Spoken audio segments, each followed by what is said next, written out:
Article 368 कहता है कि इस देश के संविधान को, पार्लियामेंट को सभी कानून बनाने का अधिकार है। इस देश में धार्मिक युद्ध भड़काने के लिए केवल और केवल सुप्रीम कोर्ट जिम्मेवार है। सुप्रीम कोर्ट का एकमात्र उद्देश्य है show me the face will show you the law.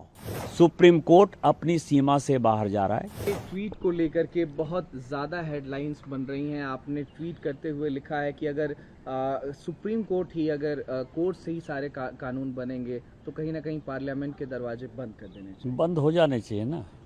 मैं आपको बताऊं कि एक आर्टिकल 377 था जिसमें होमोसेक्सुअलिटी जो है एक बड़ा अपराध था। अभी ट्रंप एडमिनिस्ट्रेशन आया है, उसने क्या कहा है? उसने कहा है कि इस दुनिया में दो ही सेक्स है, या तो मेल है या तो फीमेल है। ट्रांसजेंडर की उसने बात नहीं कही, होमोसेक्सुअलिटी की बात नहीं कही। पूरी क्रिश्चियन कम्युनिटी हो, पूरी हिंदू कम्युनिटी हो, पूरी मुस्लिम कम्युनिटी हो, पूरी बुद्ध हो, जैन हो, सिख हो, सभी ये मानते हैं कि होमोसेक्सुअलिटी एक अपराध है। सुप्रीम कोर्ट ने वन फाइन मॉर्निंग कहा कि नहीं, ये केस हम एबॉलिश करते हैं, ये आर्टिकल एबॉलिश करते हैं। हमने आईटी एक्ट बनाया। आईटी एक्ट में सबसे ज़्यादा दुखी कौन है?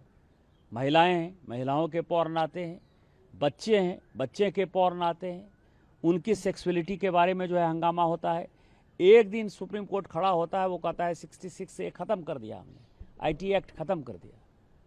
अभी आप समझिए, मैंने आर्टिकल 141 का बहुत बड़ा जो है अध्ययन किया है। आर्टिकल 141 कहता है कि हम जो कानून बनाते हैं, हम जो जजमेंट देते हैं, वो लोअर कोर्ट से लेकर सुप्रीम कोर्ट तक लागू है। लोअर कोर्ट से लेकर सुप्रीम कोर्ट तक लागू है, लेकिन कानून बनाने वाला जो है आर्टिकल 368 क्या कहता है? आर्टिकल 368 कहता है कि इस देश के संविधान को, पार्लियामेंट को सभी कानून बनाने का अधिकार है। कानून की व्याख्या करने का अधिकार सुप्रीम कोर्ट का है। वो कह रहा है कि 3 महीने में जो है राष्ट्रपति बता दें कि क्या करना है, 3 महीने में गवर्नर बता दें कि क्या करना है। और उसके बाद आज जो है ये देश राम, कृष्ण, सीता, राधा, द्वादश ज्योतिर्लिंग से लेकर 51 शक्तिपीठ का है। सनातन की परंपरा है, लाखों साल की परंपरा है। आप जब राम मंदिर का विषय होता है तो आप राम मंदिर में कहते हो कि कागज़ दिखाओ, कागज़ दिखाओ। कृष्ण जन्मभूमि का मामला आएगा मथुरा में तो कहोगे कागज़ दिखाओ। आप जब शिव की बात होगी, ज्ञान वापी मस्जिद की बात आएगी, कागज़ दिखाओ। और आज केवल आप मुगलों के आने के बाद जो मस्जिद बने हैं उसके लिए कहते हैं कि आप कागज़ कहाँ से दिखाओ।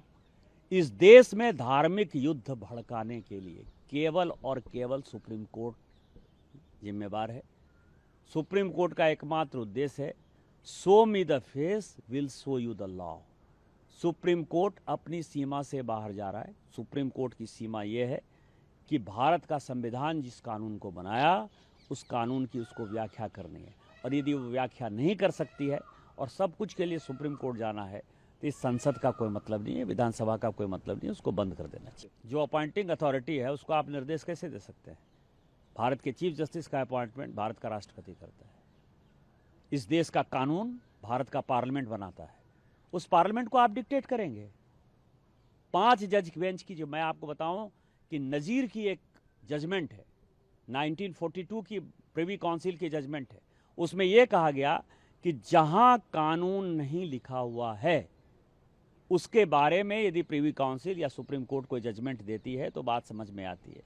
यहाँ पूरा जजमेंट लिखा हुआ है कि राष्ट्रपति का क्या अधिकार है, उपराष्ट्रपति का क्या अधिकार है, प्रधानमंत्री का क्या अधिकार है, हमारे पार्लियामेंट का क्या अधिकार है, हमारे सुप्रीम कोर्ट का क्या अधिकार है, हाई कोर्ट का अधिकार है। जब सब कुछ लिखत पढ़त में है तो तुम नया कानून कैसे बना दिया? 3 महीना कहाँ से लेके आ गए कि राष्ट्रपति को 3 महीने के अंदर फैसला करना है? ये किस कानून में लिखा हुआ है? इसका मतलब यह है कि आप इस देश को एनार्की की तरफ ले जाना चाहते हो, और एनार्की जो है इस देश में बर्दाश्त नहीं होगी। जब नया कानून आएगा, जब नया पार्लियामेंट बैठेगा, इसके ऊपर विस्तृत चर्चा होगी, और फिर से नेशनल जुडिशियल अकाउंटिंग सिस्टम जो हमने NJAC बनाया था, जिसमें कि राष्ट्रपति का चुनाव कैसे होगा, प्रधानमंत्री का कैसे चुनाव होगा, वो तो संविधान में लिखा हुआ है। लेकिन आपके भाई भतीजावाद के आधार पर जज का चुनाव नहीं होगा। शेड्यूल कास्ट जज नहीं है, शेड्यूल ट्राइब जज नहीं है, OBC जज नहीं है, मैक्सिमम 78-80% जो है 78-80% जो है केवल और केवल जो है सवर्ण जाति के जो है जज बैठे हुए हैं और आप अपना कानून चलाओगे, ये कानून नहीं चलेगा। कि एक सीरीज ऑफ वायलेंट अटैक्स देखने को मिल रहे हैं, ज़्यादातर जो है वो पश्चिम बंगाल से निकल करके सामने आए। मुर्शिदाबाद की घटना पर भी आप लगातार बोलते हुए दिखाई दे रहे हैं। कहीं ना कहीं जो बांग्लादेश का फैक्टर है वो भी दिखाई दिया उसमें। इसको लेकर के वक्फ कानून को लेकर के जब वक्फ जेपीसी जगदम्बिका पाल जी चेयरपर्सन थे, उनसे पूछा गया, उन्होंने कहा कि अगर ये अनकॉन्स्टिट्यूशनल बोल रहे हैं जेपीसी की इतनी बैठकों के बाद, दोनों सदनों से पास होने के बाद, महामहिम के सिग्नेचर के बाद, तो कहीं ना कहीं मुझे इस्तीफा दे देना चाहिए और मैं इस्तीफा दे दूंगा अगर ये अनकॉन्स्टिट्यूशनल बोल रहे हैं। कल्याण बनर्जी का बयान है, उन्होंने कहा आप इस्तीफा दे दीजिए, आप गलत बात करते हैं।